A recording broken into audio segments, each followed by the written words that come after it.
Hello అండి. అందరూ బాగున్నారా? ఈరోజేమో యాక్చువల్ బయటకి వెళ్దాం అనుకున్నాము. కొద్ది వర్షం కారణంగా బయటకి వెళ్ళలేదండి. అందుకని చికెన్ తెచ్చాము. బయట మనం తినేటట్టే చేసుకోవాలని చెప్పి కొద్దిగా చికెన్ ఏమొచ్చి డీప్ ఫ్రైలా చేశానండి. తక్కువ ఆయిల్తోనే చేశాను. అది మైనస్ ముంచుకొని తింటే సూపర్ ఉంది, చాలా బాగుంది.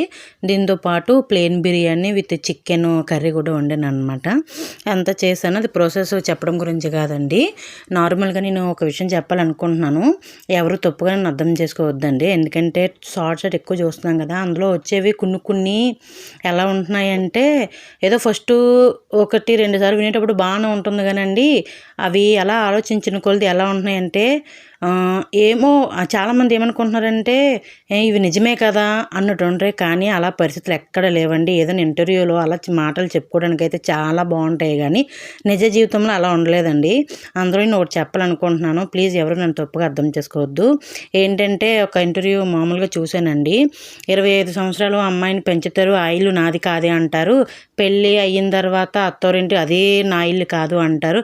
నిజం చెప్పండి, ప్రతి అమ్మాయిని ఇంట్లో సొంత తల్లిదండ్రులు ఇంట్లో ఉండేటప్పుడు కూతుర్ని ఒక బంగారు బొమ్మలా చూసుకుంటారండి. ఒక యువరాని ప్లేస్ ఇస్తారండి అమ్మాయికి. పెళ్ళి చేసేటప్పుడు ఎంత బాధపడి ఆ అత్తింటి పంపిస్తారో వాళ్ళకే తెలుసు. ఒకటండి.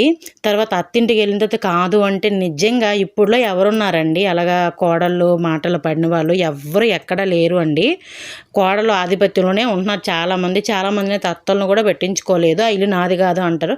చాలామంది పెళ్ళయిన తర్వాత ఇల్లులు కట్టినా ఏం చేసిన ప్రాపర్టీస్ అంతా ఆడవాళ్ళ పేరు మీద పెడుతున్నారండి.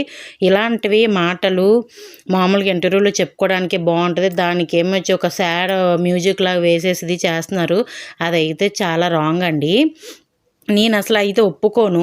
ఎందుకంటే ఎక్కడో ఉండొచ్చండి. నీ ఇల్లు వేరే, నీ అమ్మాళ్ళ ఇల్లు వేరే, ఇది మా ఇల్లు, మా అత్త వారి ఇల్లు అని ఎక్కడో ఉంటారు, కానీ అలాంటిది ఎక్కడా లేదండి. అసలు ఇలాంటివి మనం చూసినా ఏదో రీలు చూస్తున్నాము వదిలేయడం వరకే తప్ప ఇవి నిజమే కదా అని చెప్పి మనం తల బద్దలు కొట్టేసుకునే అవసరం అయితే లేదండి. ఇదంతా చాలా వరకు ఆలోచించండి. అమ్మాయిలైనా అబ్బాయిలైనా ఇప్పుడు ఎవరున్నారండి అలా? ఉన్నంత వరకు అమ్మ ఇంట్లోనే మొత్తం అంతా అమ్మాయిలన్నీ నేర్చుకొని, ఎందుకంటే ఇప్పుడు కాలంలో ఎవ్వరు ముడుకోవడం లేవండి. పెళ్ళైన వెంటనే ఉద్యోగరీత్యో లేదంటే ఎక్కడో విడిగానే ఉంటున్నారు.